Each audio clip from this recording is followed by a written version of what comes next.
भारत में जब अंग्रेजों का शासन था तो तब यहाँ के निवासियों पर बड़ा अत्याचार होता था। तमाम टैक्स तो देशवासियों पर थोपे ही गए थे। इसके अलावा भी कई तरह से भारतवासियों का शोषण किया जाता था। उत्तराखंड के पहाड़ी इलाकों में अंग्रेजों के शोषण का एक तरीका था कुली बेगार।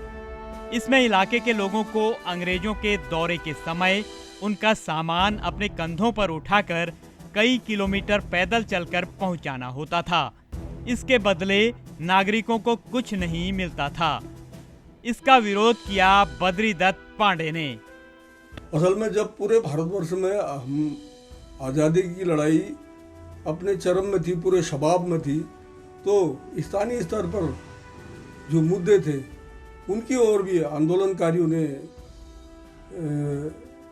सरकार का तो जो व्यवस्था थी ब्रिटिश हुकूमत की उस टाइम उसका ध्यान आकर्षित करने की कोशिश की।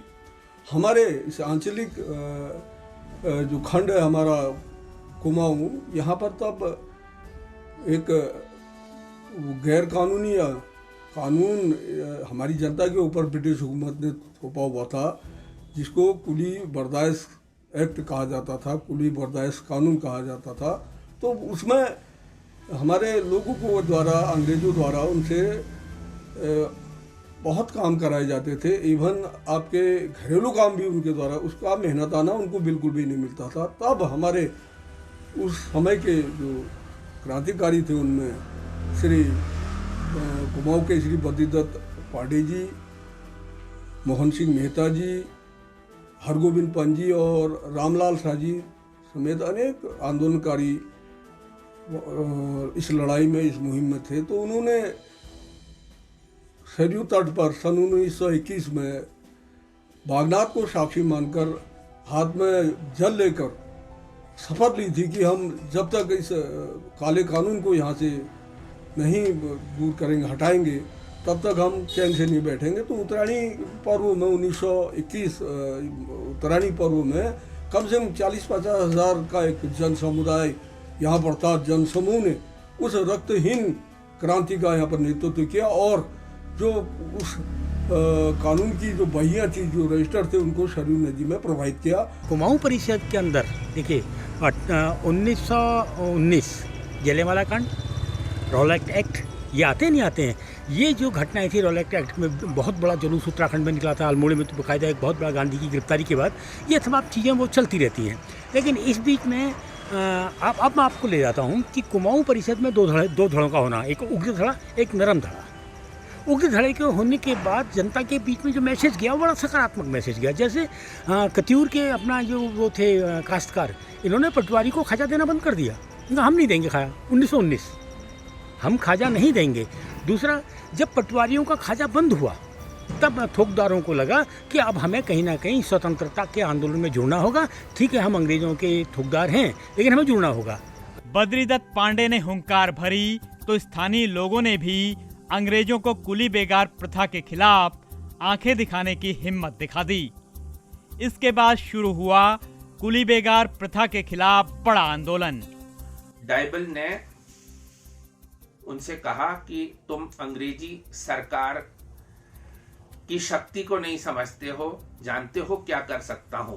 तो उन्होंने कहा जी आप गिरफ्तार कर सकते हैं, गोली मार सकते हैं, फांसी दे सकते हैं, लेकिन मैं जो काम करने के लिए आया हूं इस काम को करके ही जाऊंगा।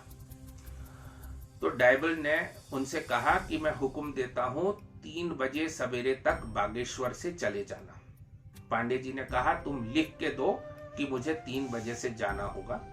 डाइबल ने उनको लिख के दे दिया। इस लिखित आदेश को लेके सवेरे सवेरे पांडे जी सरयू बगड़ में पहुंचे और सरयू बगड़ में काफी विशाल जन समूह एकत्रित था। उन्होंने पूछा जी आपके डिप्टी कमिश्नर से क्या बात हुई। तो उन्होंने कहा डिप्टी कमिश्नर ने हुक्म दिया है कि मैं 3 बजे तक यहां से चला जाऊं। अगर तुम कुली देना चाहते हो तो मैं चला जाऊंगा, अगर तुम कुली नहीं दोगे तो मैं यहीं रहूंगा, मेरी लाश जाएगी। जनता ने उनसे कहा कि हम आपके साथ हैं, हम कुली नहीं देंगे। सांकेतिक तौर पे इन पटवारियों ने वहां पे अपने रजिस्टर फाड़ के गंगा में प्रवाह कर दिए।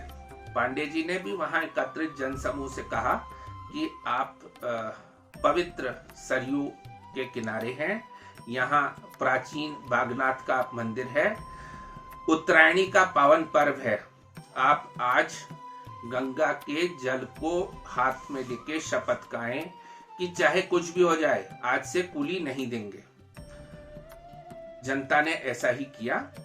जो पांडे जी के पास आदेश था 3 बजे तक बागेश्वर छोड़ने का, उसको भी फाड़ के वहीं गंगा में प्रवाहित कर दिया।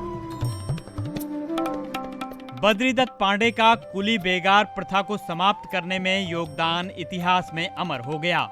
उन्हें कुमाऊं केसरी की उपाधि से नवाजा गया। आजादी की प्लेटिनम जुबली पर कुमाऊं केसरी बद्रीदत्त पांडे को शत शत नमन।